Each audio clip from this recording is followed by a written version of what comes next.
என் கணவர் சாதாரண எளிய மனிதர்தான். ஆனால் அவர் மீது நான் வைத்திருந்த காதல் அளவிட முடியாதது. வறுமையில் வாடிக்கொண்டிருந்த எங்கள் வாழ்க்கையில் திடீரென ஒரு மாற்றம் தெரிந்தது. அவர் எதிர்பாராத விதமாக அதிகப்படியான பணத்தை வீட்டிற்கு கொண்டு வரத் தொடங்கினார். ஆனால் அவர் ஒவ்வொரு முறையும் வீட்டிற்கு திரும்பும்போது அவருடைய உடைகள் அசுத்தமாக சகதி படிந்து ஏதோ ஒரு பாழடைந்த இடத்தில் வேலை செய்தது போல காட்சியளிக்கும். எனக்குள் சந்தேகம் துளிர்விட்டது. ஒரு நாள் அவர் எங்கே செல்கிறார் என்பதை அறிய அவருக்கு தெரியாமல் ரகசியமாக பின்தொடர்ந்தேன். அவர் ஒரு பிரம்மாண்டமான பங்களாவிற்குள் நுழைவதைக் கண்டேன். அந்த மாளிகையின் பிரம்மாண்டம் என்னை வியக்க வைத்தது. வாசலில் நின்றிருந்த காவலாளியிடம், இந்த வீட்டில் யார் வசிக்கிறார்கள் என்று கேட்டேன். அதற்கு அவர், இங்கே ஒரு முதிய பெண்மணி தனியாக வசிக்கிறார் என்று பதிலளித்தார். ஆர்வமும் அச்சமும் மேலோங்க நான் அந்த பங்களாவின் ஜன்னல் வழியாக உள்ளே எட்டி பார்த்தேன். அங்கே கண்ட காட்சி என்னை நிலைகுலையச் செய்தது. என் கணவர் அந்த முதிய பெண்ணுடன். என் பெயர் காவியா, என் கணவர் பெயர் ஜீவா. இந்த சம்பவங்கள் யாவும் நான் கல்லூரியில் படித்து கொண்டிருந்த காலத்தில் தொடங்கியவை. அப்போது என் வாழ்க்கை மிகவும் இயல்பாக போய்கொண்டிருந்தது.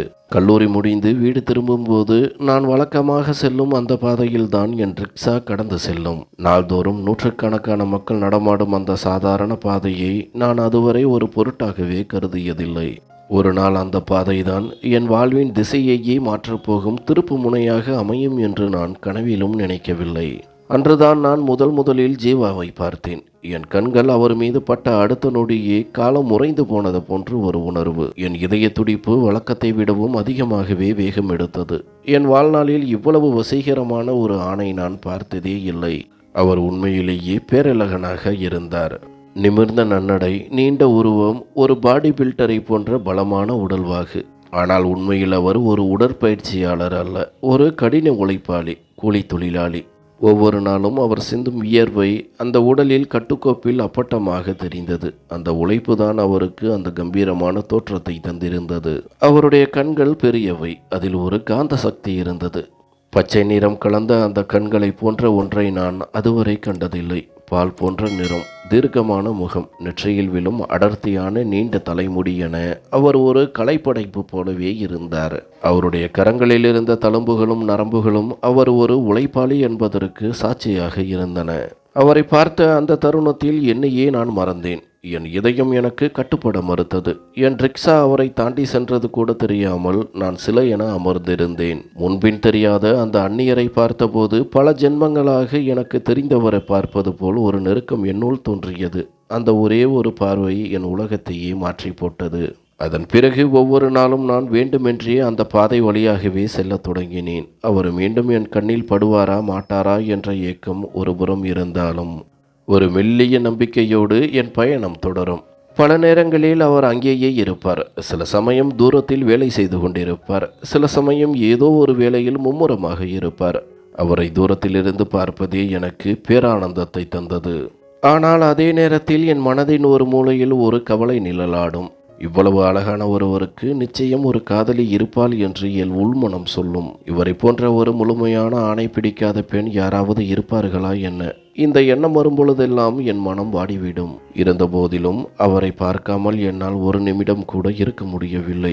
கடைசியில் ஒரு நாள் என் பயத்தை எல்லாம் மூட்டை கட்டி வைத்துவிட்டு ஒரு துணிச்சலான முடிவை எடுத்தேன். என் கைகள் நடுங்கின. என் இதயம் இடி என முழங்கியது. நான் ஒரு காகிதத்தில் என் தொலைபேசி எண்ணை எழுதி அவர் முன்னால் வீசினேன். அந்த துண்டு சீட்டு தரையில் விழுந்தது. அவர் குனிந்து அதை எடுத்தார். நிமிர்ந்து நேராக என் கண்களை பார்த்தார். அந்த நொடி என் சுவாசம் நின்றுவிட்டது போல் உணர்ந்தேன். அவர் எவ்வித சலனமும் இன்றி அந்த இடத்தை விட்டு நகர்ந்தார். அன்று முழுவதும் என் மனம் அலைபாய்ந்து கொண்டே இருந்தது. அவர் அழைப்பாரா மாட்டாரா என்ற தவிப்பு என்னை வதைத்தது. ஆனால் அதே இரவு என் தொலைபேசி ஒலித்தது. அது அவர்தான். என் மகிழ்ச்சிக்கு எல்லையே இல்லை. முதலில் சாதாரணமான விசாரிப்புகளுடன் தொடங்கிய உரையாடல் மெல்ல மெல்ல நீண்ட பேச்சாக மாறியது. ஒருவரை ஒருவர் ஆழமாக புரிந்து கொள்ளத் தொடங்கினோம். இரவு பகல் பாராமல் பேசினோம். அவர் தன் உழைப்பை பற்றியும் தன் எளிய வாழ்க்கையை பற்றியும் விவரிக்கும் போது நான் அதில் மூழ்கி போவேன். நாட்கள் நகர்ந்தன. நான் அவர் மீது வைத்திருந்த அன்பு ஒருவித தீவிரமான காதலாக மாறியது. கல்லூரி பாடங்களில் என் கவனம் சிதறியது. என் சிந்தனை முழுவதும் ஜீவா மட்டுமே நிறைந்திருந்தார். அவர் இல்லாமல் என் வாழ்வு முழுமை பெறாது என்பதை நான் உணர்ந்தேன். ஒரு நாள் மிகுந்த தயக்கத்திற்கு பிறகு எங்கள் வீட்டிற்கு வந்து பெண் கேளுங்கள் என்று அவரிடம் கூறினேன். என் வார்த்தைகளை கேட்ட அவர் நீண்ட நேரம் மௌனமாக இருந்தார். பின்பு நிதானமாக கூறினார், நான் நிச்சயம் பெண் கேட்க வருவேன். ஆனால் உன் பெற்றோர் இதற்கு சம்மதிக்கப் போவதில்லை. நான் ஏன் என்று பதற்றமாக கேட்டபோது அவர் யதார்த்தத்தை சொன்னார். காவியா, நான் ஒரு ஏழை, கூலி வேலை செய்து பிழைப்பவன்.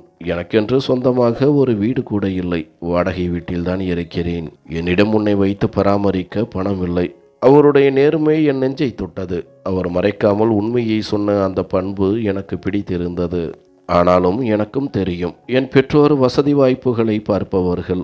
தன் மகள் ஒரு செல்வந்தர் வீட்டிற்கு சென்று ராணி போல வாழ வேண்டும் என்பதே அவர்களின் ஆசையாக இருந்தது. அவர்களின் பார்வையில் மகிழ்ச்சி என்பது பணத்தோடு மட்டுமே சம்பந்தப்பட்டது. எந்த குறையும் இல்லாமல் நான் வாழ வேண்டும் என்பதுதான் என் பெற்றோரின் ஆசை. ஆனால் என்னை பொறுத்தவரை மகிழ்ச்சி என்ற சொல்லுக்கு ஜீவா என்று மட்டும்தான் அர்த்தம். என் மனம் பெரும் போராட்டத்திற்கு உள்ளானது. இரவு பகலாக இதையே நினைத்து கலங்கினேன். அடுத்து என்ன நடக்கும்? என் இதயத்தில் ஒரு புறம் பயம் கவ்விக்கொண்டாலும் மறுபுறம் ஒரு பிடிவாதமான உறுதி தளிர்விட்டது. நான் தேர்ந்தெடுத்த அந்த பாதை அத்தனை எளிதானது அல்ல என்பது எனக்கு தெரியும். ஆனாலும் என் காதல் இதயம் வேறு எந்த சமரசத்தையும் ஏற்க தயாராக இல்லை. இறுதியாக ஒரு தீர்க்கமான முடிவுக்கு வந்தேன். ஒருவேளை அவரோடு சேர வீட்டை விட்டு வெளியேற வேண்டிய சூழல் வந்தாலும் அதற்கு நான் தயார். எந்த துயரத்தையும் தாங்கிக் கொள்ளும் வலிமை என் காதலுக்கு உண்டு. ஜீவாவை மணப்பதே என் வாழ்வின் லட்சியமானது. என் சிந்தனை, என் பாதை, என் தலைவிதி என அனைத்தையும் மாற்றியமைத்த என் வாழ்க்கை பயணத்தின் முதல் அத்தியாயம் அதுதான். ஒரு நாள் அவரிடம் என் முடிவை சொன்னேன். உங்களுக்காக நான் வீட்டை விட்டு வெளியே வரவும் தயார் ஜீவா என்றேன். அவர் பதறி போனார். இப்படி ஒரு விபரீத முடிவை மட்டும் எடுத்து விடாதே காவியா. அப்படி செய்தால் உன் பெற்றோர் உன்னை அடியோடு வெறுத்து விடுவார்கள். அதன் பிறகு எந்த முகத்தை வைத்துக்கொண்டு நீ அவர்களிடம் போவாய் என்று தடுத்தார். நான் கசப்பான புன்னகையுடன் சொன்னேன், அவர்கள் ஏற்கனவே என் மீது அதிருப்தியில்தான் இருக்கிறார்கள். அவர்களுக்கு 4 பெண் பிள்ளைகள். 2 பேருக்கு திருமணம் செய்து முடிக்கவே அவர்கள் படாத பாடுபட்டு விட்டார்கள். இப்போது நான் வீட்டை விட்டு போனாலும் அவர்களுக்கு பெரிய பாதிப்பு இருக்காது. சொல்லப்போனால் அவர்கள் என் மீது உண்மையான அன்பு வைத்திருப்பதாகவே எனக்கு தோன்றவில்லை என்றேன். ஜீவா என் கண்களை ஊடுருவி பார்த்தார். தன் மகளை அன்பு செய்யாத பெற்றோர் எங்கேனும் உண்டா?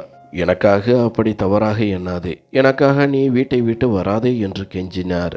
எனக்கே இதில் எந்த பிரச்சனையும் இல்லாத போது உங்களுக்கு என்ன தயக்கம்? உங்கள் வாழ்க்கையில் ஏற்கனவே வேறு யாராவது இருக்கிறார்களா என்று நான் ஆவேசமாக கேட்டேன். அவர் மென்மையாக சொன்னார், என் வாழ்வில் வேறு யாரேனும் இருந்திருந்தால் நான் உன்னை நேசித்திருப்பேனா? அது மட்டுமல்ல, நான் ஒரு ஏழை தொழிலாளி என்பது தெரிந்த மாத்திரத்திலேயே பல பெண்கள் என்னை திரும்பி பார்ப்பதை கூட தவிர்த்து விட்டார்கள்.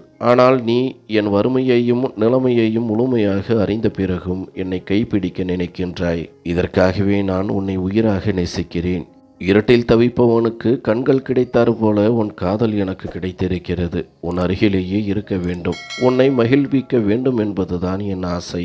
உன்னை மணந்தால் நான் உலகிலேயே மகிழ்ச்சியான மனிதனாக இருப்பேன். ஆனால் அவசரப்பட்டு முடிவெடுத்துவிட்டு பின்னாளில் ஒரு கணமேனும் தவறு செய்து விட்டோமோ என்று நீ வருந்திவிடக்கூடாது என்பதுதான் என் கவலை என்றார்.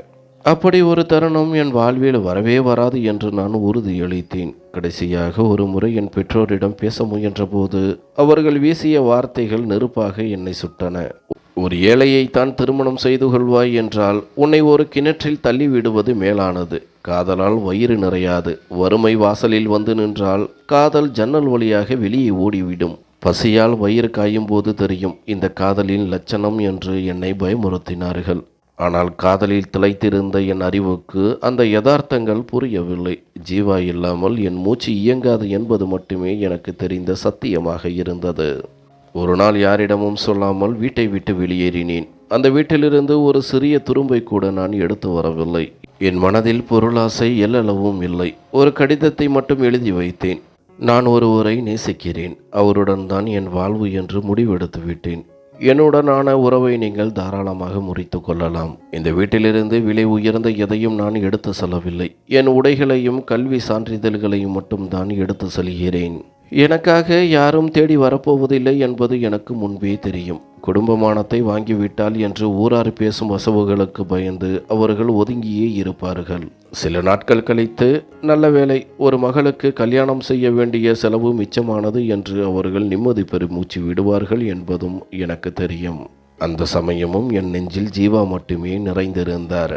நான் நேராக ஜீவாவின் வீட்டிற்கு சென்றேன். அது மிகச்சிறிய வீடு. நான் கற்பனை செய்ததை விடவும் மிகவும் எளிமையானது. ஆனால் அதை பற்றி நான் ஒரு வார்த்தை கூட பேசவில்லை. ஜீவாவின் முகத்தை பார்த்தேன். என்னை கண்டதும் அவர் திகைத்து போயிருந்தார். அவர் கண்களில் என்னை தழுவிக்கொள்ளும் மகிழ்ச்சியும் வரப்போகும் காலத்தை பற்றிய அச்சமும் சரிபாதியாக தெரிந்தன. ஜீவா, நாம் இப்போதே ஒரு கோவிலுக்கு சென்று திருமணம் செய்து கொள்வோம் என்றேன். அவர் சம்மதித்தார். அன்று ஒரு கோவிலில் வைத்து நாங்கள் மாலை மாற்றிக்கொண்டோம். அந்த நொடியில் நாங்கள் ஒருவருக்கொருவர் முழுமையாக சொந்தமானோம். அந்த சிறிய வீடுதான் எங்கள் கனவு மாளிகையாக மாறியது. உணவோ வசதிகளோ பெரிதாக இல்லாவிட்டாலும் ஒருவருக்கொருவர் துணையாக இருந்தோம். அதுவே எனக்கு பேரின்பமாக இருந்தது. அதிகப்படியான நேரத்தை நான் ஜீவாவையே பார்த்து கொண்டிருப்பதில் செலவிடுவேன். அவர் வேலை முடிந்து களைப்புடன் வரும்போது அவர் முகத்தையே உற்று பார்ப்பேன். அந்த உழைப்பால் சிவந்த கைகளையும் நெற்றியில் அரும்பியிருக்கும் வேர்வை துளிகளையும் துடைத்துவிட்டு அவர் கரங்களை என் கைகளுக்குள் புதைத்து கொள்வேன். அந்த ஸ்பரிசம் எனக்கு அளவிட முடியாத நிம்மதியை தரும். இரவில் அவர் அயர்ந்து தூங்கும்போது நான் உறக்கம் வராமல் விழித்திருப்பேன். நள்ளிரவில் அந்த நிலவொளியில் அவர் முகத்தை ரசித்து கொண்டிருப்பேன். அவர் தூக்கம் கலைந்து விடுமோ என்ற அச்சத்தில் மிகவும் மென்மையாக அவர் கூந்தலை வருடுவேன். இப்படி ஒரு அழகான மனிதன் எனக்கு சொந்தமானவனா என்று என்னால் நம்பவே முடியவில்லை. ஒரு நாள் நள்ளிரவில் அவர் கண் விழித்து விட்டார். என்னை பார்த்து மெல்லிய குரலில் கேட்டார், என்ன காவியா, அப்படி எதை பார்க்கிறாய்? நான் புன்னகைத்தபடி சொன்னேன், நீ எவ்வளவு அழகானவன், எவ்வளவு அன்பானவன் என்று பார்த்து கொண்டிருக்கின்றேன். அவர் சோகமாக ஒரு புன்னகையை சிந்திவிட்டு, ஆனால் என் அதிர்ஷ்டம்தான் அவ்வளவு அழகாக இல்லை என்றார். நான் சற்றென்று அவர் பேச்சை இடைமறித்து சொன்னேன், ஏன் அப்படி சொல்கிறீர்கள்? நான் உங்கள் வாழ்க்கையில் வந்திருக்கிறேன். இதுவே உங்கள் அதிர்ஷ்டம் இல்லையா என்று நான் சினுங்கலாக கேட்டேன். அவர் ஒரு நிமிடம் மௌனமாக இருந்தார். பின்பு, நிச்சயமாக நீ எனக்கு கிடைத்ததே பெரிய விஷயம்தான். நீ என் வாழ்வில் வந்த பிறகுதான் என் தலைவிதி அத்தனை மோசமானதல்ல என்று எனக்கே தோன்றுகிறது. ஆனால் என் வறுமையால் உன்னுடைய அதிர்ஷ்டத்தையும் நான் கெடுத்து விடுவேனோ என்றுதான் பயமாக இருக்கிறது என்றார். அவருடைய கைகளை நான் இன்னும் பலமாக பற்றி கொண்டேன். அப்படியெல்லாம் எதுவும் நடக்காது ஜீவா. நாம் இருவரும் ஒருவருக்கொருவர் துணையாக இருக்கும் வரை எல்லாம் நலமாகவே நடக்கும் என்று கூறிவிட்டு அவர் அருகே அமர்ந்து அவர் மார்பில் சாய்ந்து கொண்டேன். அவர் இதய துடிப்பு சற்றென்று வேகம் எடுத்ததை என்னால் உணர முடிந்தது. அந்த சிறிய அறை, அந்த அமைதியான நள்ளிரவு, அந்த நிமிடம் எனக்கு மிகவும் ஸ்பெஷலானது. உலகமே மறந்து போனது போன்ற ஒரு உணர்வு. அவர் என் நெற்றியில் மென்மையாக கை வைத்தார். நான் அவர் கண்களை ஊடுருவி பார்த்தேன். அந்த நொடியில் எனக்கு உலகத்தை பற்றிய எந்த கவலையும் இல்லை. என் வீட்டை பற்றியோ பெற்றோரை பற்றியோ, ஏன் நாளை விடிய போகும் எதிர்காலத்தை பற்றியோ கூட எனக்கு கவலை இல்லை. எனக்கு அப்போது தெரிந்ததெல்லாம் ஜீவா மட்டும்தான். அந்த இரவு என் வாழ்க்கையில் இதுவரை கண்டிராத இன்ப இரவு. அவர் என்னை தன் பக்கம் உட்கார வைத்து கொண்டு மணிக்கணக்காக பேசுவார். என் பேச்சை கேட்க தொடங்கினால் தன் உடல் சோர்வையே மறந்து விடுவார். அவரோ என்னிடம், உனக்கு கொடுக்க என்னிடம் சொத்துக்களோ நகைகளோ இல்லை என்று வருத்தப்படுவார். அதை கேட்டு நான் சிரித்து விடுவேன். எனக்கு தங்கம் வைரம் எதுவுமே வேண்டாம் என்பேன். அவர் இமைக்காமல் என்னை பார்த்து கொண்டிருப்பார். சில சமயம் என் தலைமுடியை வருடி கொடுப்பார். சில சமயம் என் கைகளை பிடித்து கொள்வார். அவர் தீண்டும் அந்த ஸ்பரிசத்தில் நான் ஒருவித பேரமைதியை காண்பேன்.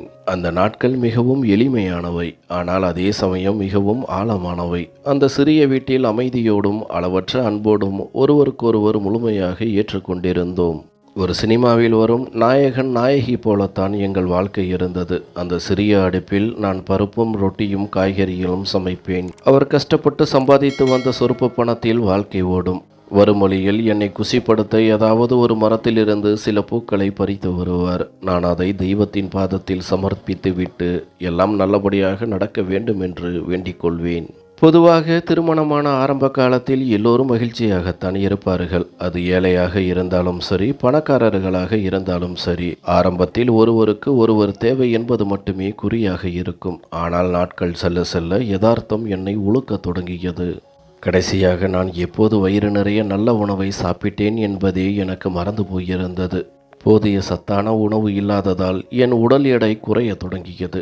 ஜீவா என் தேகத்தை பார்த்து மிகவும் கவலைப்பட ஆரம்பித்தார். நான் அவரை சமாதானப்படுத்த, உடல் எடை குறைந்தால் இன்னும் அழகாக தெரிவேன் அல்லவா என்று விளையாட்டாக கேட்டேன். அவர் மறுப்பாக தலையசைத்தார். இல்லை காவியா, உடல் எடை குறைவது எல்லா நேரத்திலும் அழகல்ல. உன் முகம் வாடி போயிருக்கிறது. வெறும் பருப்பும் ரொட்டியும் மட்டும்தான் சாப்பிடுவதால் நீ இளைத்து போயிருக்கிறாய். இந்த வீட்டுக்கு ஒரு சொட்டு பால் வருவதில்லை, தயிர் இல்லை, நெய் இல்லை. இப்படியே போனால் நீ நோயாளியாகி விடுவாய் என்றார் வருத்தத்துடன். எனக்கு ஒன்றும் ஆகாது என்று நான் பிடிவாதம் பிடித்தேன். இல்லை, உனக்காக நான் ஏதாவது செய்தே தீர வேண்டும். அதற்காக நான் எந்த எல்லைக்கும் செல்ல தயார் என்றார் உறுதியான குரலில்.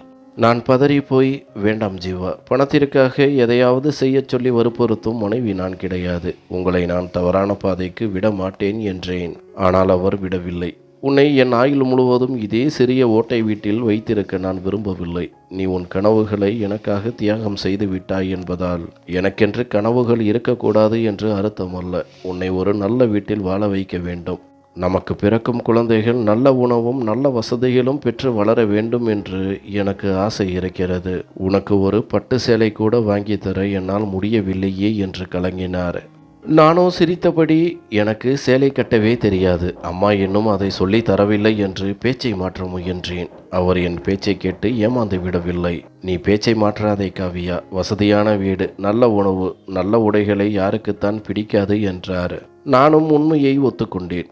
எனக்கும் பிடிக்கும் தான். அதுவெல்லாம் காலம் வரும்போது தானாக வரும். அப்படி வராவிட்டாலும் எனக்கு கவலை இல்லை. நீங்கள் என் கூட இருந்தால் மட்டும் போதும். மற்ற ஆண்களைப் போல மட்டும் நீங்கள் மாறிவிடக்கூடாது. என்னை தவிக்க விட்டுவிட்டு வேறொரு பெண்ணை தேடி நீங்கள் சென்று விட்டால் அந்த துரோகத்தை என்னால் தாங்கிக் கொள்ள முடியாது. நீங்கள் தரும் காய்ந்த ரொட்டியை சாப்பிட்டு பழைய துணியை உடுத்தி நான் வாழ்ந்து விடுவேன். ஆனால் உங்கள் பார்வையில் என்னை தவிர வேறொருத்தி இருப்பதை என்னால் கற்பனை கூட செய்ய முடியாது என்று அவர் கையை பிடித்து கெஞ்சினேன். அவர் சிரித்துக்கொண்டே, உன்னை தவிர நான் ஏன் வேறொருத்தியை பார்க்கப் போகிறேன் என்று கேட்டுவிட்டு, நீதான் இவ்வளவு அழகாக இருக்கிறாயே. ஒருவேளை என் அழகு ஏதாவது ஒரு வகையில் நமக்கு கை கொடுத்தால் நன்றாக இருக்கும் என்றார்.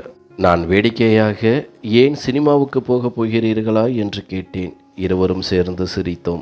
ஆனால் அந்த சிரிப்புக்கு பின்னால் ஒரு இனம் புரியாத மன அழுத்தம் அவர் முகத்தில் தெரிந்தது.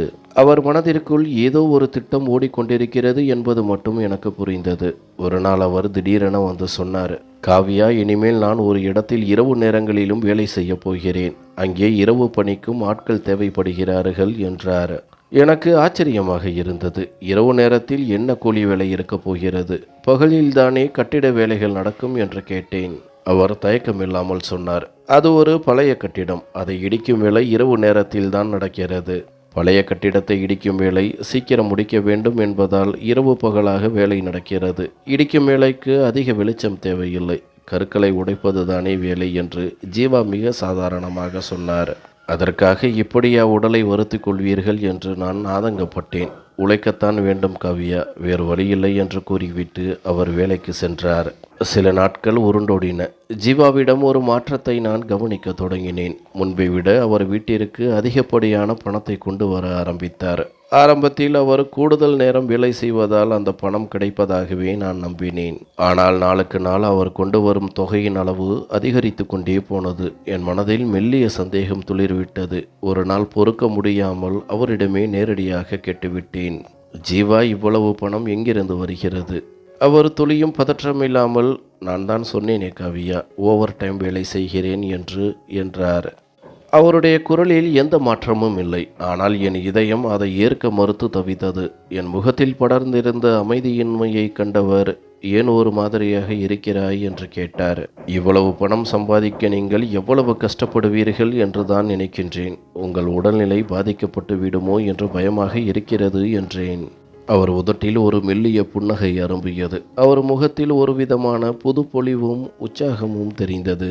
பொதுவாக ஆண்களின் மகிழ்ச்சி அவர்களின் பாக்கெட்டில் இருக்கும் பணத்தோடு சம்பந்தப்பட்டது என்பதை நான் அறிவேன். கையில் காசு புரளும் போது அவர்களின் மனநிலை திருப்தியாக இருக்கும். பெண் தன் அன்பால் தான் ஆண் மகிழ்கிறான் என்று நினைப்பாள். ஆனால் பணமும் ஒரு ஆணின் நிம்மதிக்கு முக்கிய காரணம் என்பதை நான் உணர்ந்தேன். அவர் மகிழ்ச்சியாக இருந்ததால் நானும் அதற்கு மேல் எதுவும் கேட்கவில்லை. ஒரு நாள் அவர் வீட்டிற்கு வரும்போது கையில் ஒரு பெரிய பழக்கூடையுடன் வந்தார். நான் வியப்புடன் அவரை பார்த்தேன். இனி நீ நன்றாக சாப்பிட வேண்டும், உனக்கு சத்து தேவை என்றார். நான் மெல்ல அவர் காதருகே குனிந்து, ஆமாம், இப்போது எனக்கு நிச்சயம் சத்து தேவைதான். ஏனென்றால் நான் தாயாக போகிறேன் என்று ரகசியமாக சொன்னேன். அந்த செய்தியை கேட்டதும் அவர் முகத்தில் ஒரு பேரானந்தம் மின்னியது. அப்படி ஒரு மகிழ்ச்சியை நான் அவர் முகத்தில் அதுவரை பார்த்ததே இல்லை. நிச்சயமாக இனி இந்த பணம் எல்லாம் நம் குழந்தைக்காகத்தான். நாம் எதையும் மிச்சம் பிடிக்க வேண்டாம், நீ 2 பேருக்காக சாப்பிட வேண்டும் என்று உணர்ச்சி வசப்பட்டார். அவர் மகிழ்ச்சி எனக்கும் தொற்றிக்கொண்டது. வீடு சிறியதுதான், வசதிகள் குறைவுதான். ஆனாலும் அந்த நொடி நாங்கள் உலகின் மிக மகிழ்ச்சியான தம்பதிகளாக இருந்தோம். அதன் பிறகு வீட்டின் தோற்றமே மாறத் தொடங்கியது. பணம் தாராளமாக வந்ததால் பழைய பொருட்கள் ஒவ்வொன்றாக மாற்றப்பட்டன. சில சமயம் ஒரே நாளில் 4000 5000 என்று கொண்டு வருவார். ஒரு தொழிலாளிக்கு இவ்வளவு ஊதியம் சாத்தியமா? என் தந்தை கூட இவ்வளவு பணம் சம்பாதித்ததில்லையே என்று என் இதயம் வேகமாக துடித்தது. கணக்கு போட்டு பார்த்தால் இது கூலி வேளையில் கிடைக்கக்கூடிய தொகை அல்ல என்று என் உள்மனம் எச்சரித்தது. வீட்டிலிருந்த பழைய விசிறி மாறி புதிய மின் விசிறி வந்தது. தரை விரிப்புகள் வந்தன. ஒரு நாள் பழைய விலைக்கே கிடைத்ததாக சொல்லி ஒரு மெத்தையை வாங்கி வந்தார். இனி நாம் இருவர் மட்டுமே இதில் கட்டிப்பிடித்து உறங்கப் போகிறோம் என்று அவர் சிரித்தபடி சொன்னபோது எனக்குள் மகிழ்ச்சியும் பயமும் கலந்தே இருந்தன. உனக்கு பொழுது போகவில்லை என்றால் ஒரு செகண்ட் ஹேண்ட் டிவியும் வாங்கி தருகிறேன் என்றார். நான் அதை தடுத்து விட்டேன். சமையலறைக்கு தேவையான புதிய பாத்திரங்கள், சின்ன சின்ன வீட்டு உபயோகப் பொருட்கள் என வீடு நிறைய தொடங்கியது. ஆனாலும் அந்த பணம் எங்கிருந்து வருகிறது என்ற கேள்வி மட்டும் என் மண்டைக்குள் குடைந்து கொண்டே இருந்தது. நான் எதையும் வெளிக்காட்டிக் கொள்ளவில்லை. ஒரு நாள் அவர் அணிந்திருந்த ஃபேண்டை துவைப்பதற்காக எடுத்தபோது அதன் பாக்கெட்டை சோதித்தேன். உள்ளே கட்டாக பணம் இருந்தது. எண்ணி பார்த்த எனக்கு கை கால்கள் நடுங்கத் தொடங்கின. 15,000 ரூபாய். முன்பு 1 மாதம் முழுவதும் உழைத்தாலும் இவ்வளவு பணம் அவருக்கு கிடைக்காது. இப்போது வெறும் 2 நாட்களில் இத்தனை ஆயிரம் எப்படி வந்தது? இது கனவா இல்லை நனவா? என் கணவர் ஏதாவது தவறான பாதையில் சென்று விட்டாரோ என்ற பயம் என் நெஞ்சை அடைத்தது. அவர் ஏதாவது சட்டவிரோதமான காரியத்தில் ஈடுபட்டு இருப்பாரோ? ஒருவேளை அவர் ஏதாவது சட்டவிரோதமான காரியத்தில் ஈடுபட்டு பிடிபட்டால் அதன் விளைவுகளை நானும் என் குழந்தையும் தானே அனுபவிக்க வேண்டும். இந்த எண்ணம் என்னை அச்சுறுத்தியது. நான் அப்போது கர்ப்பமாக இருந்தேன். எந்த ஒரு சிக்கலையும் தாங்கும் நிலையில் என் உடல்நிலை இல்லை. அன்று மாலை ஜீவா வீட்டிற்கு வந்ததும் நான் அந்த பணத்தை அவர் முன்னால் வைத்து, ஜீவா இதெல்லாம் என்ன என்று நேரடியாகவே கேட்டேன். அவர் ஒரு கணம் அந்த பணத்தை பார்த்தார். பிறகு என் கண்களை ஏறிட்டு நோக்கினார். இதில் பயப்படுவதற்கு ஒன்றுமில்லை காவியா. ஏன் இப்படி யோசிக்கிறாய்? நான் என்ன உனக்கு தவறான மனிதனாகவா தெரிகிறேன் என்றார். அவர் குரலில் மென்மை இருந்தது. ஆனால் என் கண்கள் உண்மையை வேறொரு கோணத்தில் பார்த்து கொண்டிருந்தன. நான் அமைதியானேன். ஆனால் அவர் பொய் சொல்கிறார் என்பதை என் உள்மனம் உறக்கச் சொன்னது. முன்பு அவர் கூலி வேலை செய்தபோது அவர் கைகளில் தழும்புகளும் காயங்களும் இருக்கும். விரல்கள் வலியால் துடிக்கும் போது இரவில் நான் அவர் கைகளை அழித்து விடுவேன். ஆனால் இப்போது அவர் கைகள் மிகவும் மென்மையாக எந்த காயமும் இல்லாமல் இருந்தன. அப்படியென்றால் அவர் இப்போது கடினமான உழைப்பை செய்யவில்லை என்பது உறுதியானது. அந்த எண்ணம் என் இதயத்தில் ஒரு கூர்மையான அம்பை போல குத்தியது.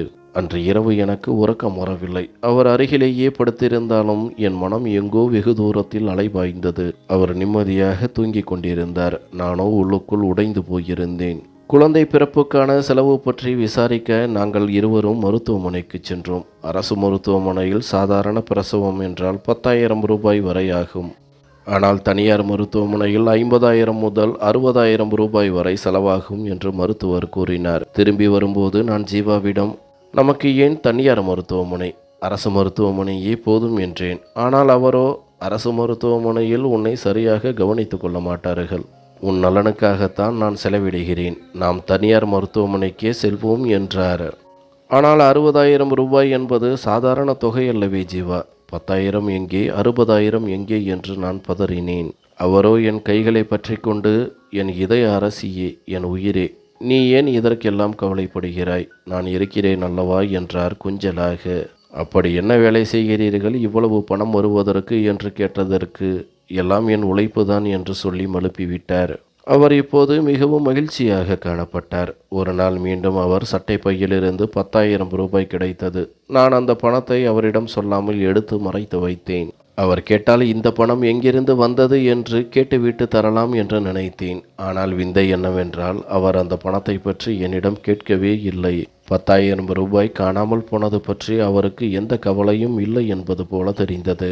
இப்போது பொறுமையின் எல்லை கடந்து விட்டது. ஏதோ தவறு நடக்கிறது. அதை ஜீவா என்னிடம் சொல்ல மாட்டார். அவர் உண்மையை சொல்ல விரும்பியிருந்தால் இவ்வளவு மறைக்க வேண்டிய அவசியமில்லை. இனி நானேதான் உண்மையை அறிய வேண்டும் என்று முடிவு செய்தேன். ஒரு ஏழை மனிதன் திடீரென 60,000 ரூபாய் என்பது எனக்கு பெரிய விஷயமே இல்லை என்று பேசுகிறான் என்றால் அதில் நிச்சயம் ஏதோ மர்மம் இருக்கிறது. ஒரு நாள் நான் ஒரு தந்திரம் செய்தேன். ஜீவா, இன்று எனக்கு உடல்நிலை சரியில்லை, நாள் முழுவதும் ஓய்வெடுக்கப் போகிறேன் என்றேன். சரி காவ்யா, நானும் இன்று வேலை முடிந்து வர நேரமாகும், நீ உணவருந்தி விட்டு தூங்கு என்று கூறிவிட்டு அவர் கிளம்பினார். உண்மையில் எனக்கு உடல்நிலை சரியாகத்தான் இருந்தது. அவர் நிம்மதியாக தன் வேலைக்கு செல்லட்டும் என்பதற்காகவே நான் அப்படி பொய் சொன்னேன். அவர் வீட்டை விட்டு புறப்பட்டதும் நான் அவருக்கு தெரியாமல் மெல்ல பின்தொடர்ந்தேன். என் இதயம் வேகமாக துடித்தது. அவர் வழக்கமாக செல்லும் கட்டிட வேலை நடக்கும் இடத்திற்கு செல்வார் என்று நினைத்தேன். ஆனால் அவர் நகரத்தின் மிகப்பெரிய பணக்காரர்கள் வாழும் பகுதிக்கு சென்றார். ஒரு பிரம்மாண்டமான பங்களாவிற்குள் அவர் நுழைவதைக் கண்டு நான் அதிர்ச்சியில் உறைந்து நின்றேன். சிறிது நேரம் கழித்து அந்த வீட்டு வாசலில் இருந்த காவலாளியிடம் சென்றேன். இந்த வீட்டில் யார் இருக்கிறார்கள் என்று கேட்டேன். இங்கே எங்கள் எஜமானி அம்மா இருக்கிறார்கள் என்றார் அவர்.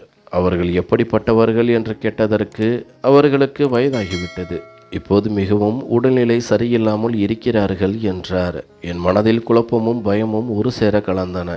ஒரு வயதான நோயுற்ற மூதாட்டியின் வீட்டிற்கு என் கணவர் ஏன் தினமும் செல்கிறார்? இப்போது உள்ளே சென்றாரே அந்த நபர், அவரை நீங்கள் ஏன் தடுக்கவில்லை என்று கேட்டேன். அதற்கு அந்த வாட்ச்மேன், அவர்தான் தினமும் வருகிறாரே, அப்புறம் ஏன் தடுக்க வேண்டும் என்றார். எத்தனை நாட்களாக வருகிறார் என்று கேட்டேன். கடந்த 4 மாதங்களாக என்று அவர் சொன்ன அந்த பதிலை கேட்டு நான் அப்படியே திகைத்து போய் நின்றேன். ஆம், 4 மாதங்களுக்கு முன்புதான் ஜீவா வீட்டிற்கு அதிகப்படியான பணத்தை கொண்டு வர தொடங்கினார். 4 மாதங்களாக அவர் இங்கேதான் வருகிறார் என்ற செய்தி என் நெஞ்சில் ஈயத்தை காய்ச்சி ஊற்றியது போல் இருந்தது. யார் அந்த முதலாளி பெண் என்று நான் கேட்டபோது அந்த பாதுகாவலர் தனக்கு தெரியாது, நான் புதிதாக வேலைக்கு சேர்ந்தவன் என்று கை விரித்து விட்டார். அவர் என்னை உள்ளே விட மறுத்ததால் நான் துணிச்சலை வரவழைத்து கொண்டு மற்றொரு ரகசிய பாதை வழியாக அந்த மாளிகைக்குள் நுழைந்தேன். ஒரு ஜன்னல் ஓரமாக நின்று நான் உள்ளே எட்டி பார்த்தேன். அங்கே நான் கண்ட காட்சி என் உலகத்தையே தலைகீழாக மாற்றிவிட்டது. என் கணவர் ஜீவா ஒரு முதிய பெண்ணின் அருகில் அமர்ந்து அவளுடைய கால்களை தடவி கொடுத்து கொண்டிருந்தார். அந்த மூதாட்டியோ மிகுந்த வாஞ்சையோடு ஜீவாவின் தலையை வருடி கொண்டிருந்தார். என்னால் என் கண்களை இமைக்க கூட முடியவில்லை. என் இதயம் ஒரு நிமிடம் நின்று துடித்தது. நான் கண்ட காட்சி என் நம்பிக்கையை சிதறடித்தது. என் உடல் நடுங்கத் தொடங்கியது. கை கால்கள் செயலிழந்து போயின. என் அழகான கணவன் ஒரு முதிய பெண்ணோடு இப்படி நெருக்கமாக இருப்பதா? அவர்கள் ஏதோ காதலர்களைப் போல காட்சியளித்தார்கள். என் மூச்சு வேகம் எடுத்தது. சத்தமில்லாமல் அழத் தொடங்கினேன். துரோகமும் வலியும் என் நெஞ்சை ஒரே நேரத்தில் அழுத்தின. அங்கிருந்து யாருக்கும் தெரியாமல் வெளியேறினேன். உடைந்த என் இதயம் இனி ஒருபோதும் ஒட்டாது என்று தோன்றியது. அன்று இரவு ஜீவா வீட்டிற்கு வரும்போது அவரிடம் இதை பற்றி நேருக்கு நேராக கேட்க வேண்டும் என்று முடிவு செய்தேன். அறைக்குள் அமர்ந்து என் இதய துடிப்பையே நான் கேட்டுக்கொண்டிருந்தேன். பயமும் எதிர்பார்ப்பும் என் மனதை ஆட்டி படைத்தன. உண்மை எவ்வளவு கசப்பானதாக இருந்தாலும் அதை தெரிந்து கொள்ள நான் தயாராக இருந்தேன். இன்றைய காலத்தில் அழகான இளைஞர்கள் வசதியான முதிய பெண்களுடன் தொடர்பு வைத்திருப்பது சகஜமாகிவிட்டது. ஜீவாவும் அப்படி ஏதோ ஒரு வலையில் விழுந்து விட்டார் என்றே நான் நம்பினேன். என்ன வேண்டுமானாலும் செய், ஆனால் என் காதலுக்கு துரோகம் இழைக்காதே என்று நான் அவரிடம் கேட்டுக்கொண்டிருந்தேன். ஆனால் அவரோ அதையே தான் செய்திருந்தார். அன்று இரவு ஜீவா வீட்டிற்கு வந்தபோது எனக்காக ஒரு தங்க சங்கிலியை வாங்கி வந்திருந்தார். அந்த புதிய தங்கத்தின் பிரகாசம் என் கண்களை குத்தியது. காவ்யா, நம் பக்கமெல்லாம் குழந்தை பிறக்கப் போகும் நேரத்தில் பெண்ணுக்கு தங்க சங்கிலி அணிவிப்பார்கள். நான் இப்போதே உனக்கு இதை தருகிறேன். குழந்தை பிறந்த பிறகு உனக்கு தங்க வளையல்கள் வாங்கி தருகிறேன் என்றார் உற்சாகமாக. நான் அவர் முகத்தையே வெறித்து பார்த்தேன். என்ன ஆச்சு காவ்யா, ஏன் இப்படி ஒரு மாதிரியாக இருக்கிறாய் என்று அவர் கவலையுடன் கேட்டார். நான் ஒரு பெருமூச்சை விட்டு கேட்டேன். இதெல்லாம் இப்போதிலிருந்து நடக்கிறது ஜீவா. அவர் புரியாமல் என்ன சொல்கிறாய் என்றார். நான் பார்த்த அனைத்தையும் அவரிடம் கொட்டி தீர்த்தேன். நீ அந்த முதிய பெண்ணுடன் இருந்த நெருக்கத்தை நான் பார்த்து விட்டேன் என்றேன். அவர் ஒரு கணம் மௌனமானார். என் கண்களில் கோபமும் வேதனையும் ததும்பியது. எல்லாம் தெரிந்துவிட்டது ஜீவா, இனிமேல் என்னிடம் பொய் சொல்லாதே. உனக்கு பணம் தானே வேண்டும். இதோ இந்த சங்கிலியை விற்றே நான் தருகிறேன். தயவு செய்து அந்த பெண்ணை விட்டுவிடு என்று கதறி அழுதேன். என் கண்ணீர் அவர் கைகளில் இருந்த அந்த தங்க சங்கிலியின் மீது விழுந்து தெரித்தது. ஜீவா என்னை அணைத்து கொண்டு ஆறுதல் படுத்தினார். நான் அவரை பின்தொடர்வேன் என்றோ இப்படி ஒரு சந்தேகம் எனக்கு வரும் என்றோ அவர் கனவிலும் நினைக்கவில்லை. வேறென்ன நினைக்க சொல்கிறீர்கள்? அவர் உங்கள் காலை பிடித்து அமர்ந்திருக்கிறார், நீங்கள் அவர் மடியில் கிடக்கிறீர்கள் என்று சிரினேன். அப்போதுதான் அவர் உண்மையை சொன்னார். காவியா, அந்த பெண்மணி மிகவும் முதியவர். இந்த உலகில் அவருக்கு என்று யாருமே இல்லை. அவருக்கு சிறிய தொழில் நிறுவனமும் சொத்துக்களும் உள்ளன. அவர் நோயுற்று இருக்கிறார். தன் வாழ்வின் கடைசி நாட்களை தனிமையில் கழிக்க அவர் விரும்பவில்லை. அதனால்தான் என்னை மகன் போல வந்து போகச் சொன்னார். அவரோடு பேசி பழகினால் அவர் மனம் தேரும் என்பதால் நான் சென்றேன் என்றார். அவர் சொன்னதை கேட்டபோது என் மனதின் பாரம் சற்று குறைந்தது. ஜீவா தொடர்ந்து சொன்னார். அந்த பெண்மணி இந்த பணிக்காக எனக்கு தினமும் 10,000 ரூபாய் தருகிறார். முதலில் நான் பணத்திற்காகத்தான் போனேன். ஆனால் இப்போது அது ஒரு உறவாகவே மாறிவிட்டது. அவர் என் மீது வைத்திருக்கும் நம்பிக்கையால் தன் வீட்டையும் தொழிலையும் கூட என் பெயருக்கு மாற்றப் போவதாக சொல்கிறார். நான் அவர் கால்களை அமுக்கி விடுவது ஒரு மகனாக நான் செய்யும் பணிவிடை. அவர் என் தலையை வருடுவது ஒரு தாயின் ஆசீர்வாதம். இது காதலோ காமமோ அல்ல என்றார். நான் வியப்பில் ஆழ்ந்தேன். இப்படியும் நடக்குமா? உலகில் இப்படியும் மனிதர்கள் உண்டா என்று கேட்டேன். அவர் சிரித்துக்கொண்டே, ஏன் இருக்க மாட்டார்கள்? அவர் என் தாயை போன்றவர். உன்னிடம் இதை சொல்லாதது என் தவறுதான். நாளை உன்னையும் அங்கு அழைத்து செல்கிறேன் என்றார். அடுத்த நாள் ஜீவா என்னை கூட்டிக் கொண்டு அந்த மாளிகைக்கு சென்றார். அங்கே நான் முதல் முறையாக அந்த முதிய பெண்மணியை சந்தித்தேன். என்னை கண்டதும் அவர் முகம் மலர்ந்தது. அவர் கண்களில் ஒரு தாய்க்குரிய வாஞ்சையும் அன்பும் ததும்பியது. அவர் என்னை ஒரு மகளாகவே ஏற்றுக்கொண்டார். நான் கர்ப்பமாக இருப்பதை அறிந்ததும் அவர் அடைந்த மகிழ்ச்சிக்கு அளவே இல்லை. இவ்வளவு சிறிய வீட்டில் இப்படிப்பட்ட நிலைமையில் நீ இருக்க வேண்டாம் காவியா, என் வீட்டிற்கு வந்து விடுங்கள் என்று உரிமையோடு அழைத்தார். நாங்கள் அந்த பெரிய மாளிகைக்கு குடிபெயர்ந்தோம். சில மாதங்கள் அவரோடு கழிந்தன. அவருடைய சிறிய தொழில் நிறுவனத்தையும் கவனித்து கொண்டோம். எங்களுக்கு பாதுகாப்பாகவும் பேரன்பை தருபவராகவும் அவர் இருந்தார். ஆனால் 2 மாதங்களுக்கு பிறகு அவர் இந்த உலகத்தை விட்டு பிரிந்தார். அவர் மறைவு எங்களுக்கு பேரிடியாக இருந்தது. எங்களை ஒரு மகனாகவும் மகளாகவும் பாவித்த அந்த தாயின் இழப்பை எங்களால் தாங்கிக் கொள்ள முடியவில்லை. அவர் மறைவிற்கு பிறகு அவருடைய உயிலின்படி அந்த வீடும் தொழிலும் எங்களுக்கு சொந்தமானது. அவர் எங்கள் மீது வைத்த நம்பிக்கையும் ஜீவா அவருக்கு செய்த நேர்மையான பணிவிடையும் தான் எங்களை அந்த சொத்துக்களுக்கு உரிமையாளராக மாற்றியது. சில நாட்களுக்கு பிறகு எனக்கு ஒரு அழகான ஆண் குழந்தை பிறந்தது. அந்த நேரத்தில் எங்களிடம் எல்லாமே இருந்தது. வசதியான வீடு, பணம், கௌரவம் என ஒரு குறையும் இல்லை. என் மகனுக்கு வசந்த் என்று பெயரிட்டேன். நீண்ட நாட்களுக்கு பிறகு என் பெற்றோரை வீட்டிற்கு அழைத்தேன். நான் ஒரு செல்வந்தரை மனம் முடித்திருக்கிறேன் என்று எண்ணி அவர்கள் மிகுந்த மகிழ்ச்சியோடு ஓடி வந்தார்கள். தன் பேர குழந்தைகளை கண்டதும் அவர்கள் உள்ளம் குளிர்ந்தது. என் மீதிருந்த பழைய கோபங்கள் எல்லாம் மறைந்து எங்கள் உறவு மீண்டும் வளர்ந்தது. வாழ்க்கையில் எத்தனை கஷ்டங்கள் வந்தாலும் அன்பும் நேர்மையும் இருந்தால் அதற்கான பலன் நிச்சயம் கிடைக்கும் என்பதை நான் உணர்ந்தேன். ஒவ்வொரு நாளும் எனக்கு ஒரு புதிய தொடக்கமாகவே இருந்தது. என் மகனின் சிரிப்பும் ஜீவாவின் மாறாத அன்பும் என் இதயத்திற்கு நிம்மதியை தந்தன. வீட்டின் அளவு மாறினாலும் எங்கள் இதயங்களின் அன்பு குறையவில்லை. அந்த மாளிகையில் இப்போது மகிழ்ச்சியும் மலலையின் சிரிப்பு சத்தமும் எதிரொலித்தன. ஜீவாவுடன் இணைந்து மகனை வளர்க்க தொடங்கினேன். அவனது ஒவ்வொரு தேவையையும் பார்த்து பார்த்து செய்தோம். ஒரு காலத்தில் நாங்கள் அனுபவித்த துயரங்கள் எல்லாம் இப்போது பழங்கதையாகி போயின. எங்களின் உழைப்பு, சரியான முடிவுகள் மற்றும் ஒருவருக்கொருவர் வைத்திருந்த நம்பிக்கையில்தான் இது சாத்தியமானது. அன்புதான் உலகின் மிகப்பெரிய செல்வம் என்பதை நான் பெற்றோருக்கும் புரிய வைத்தேன். ஜீவா என்னிடம் அடிக்கடி சொல்வார், காவியா, நீ என் மீது வைத்த நம்பிக்கையில்தான் என்னால் எல்லாவற்றையும் சீர் செய்ய முடிந்தது என்று. அவர் ஏற்கனவே அழகானவர்.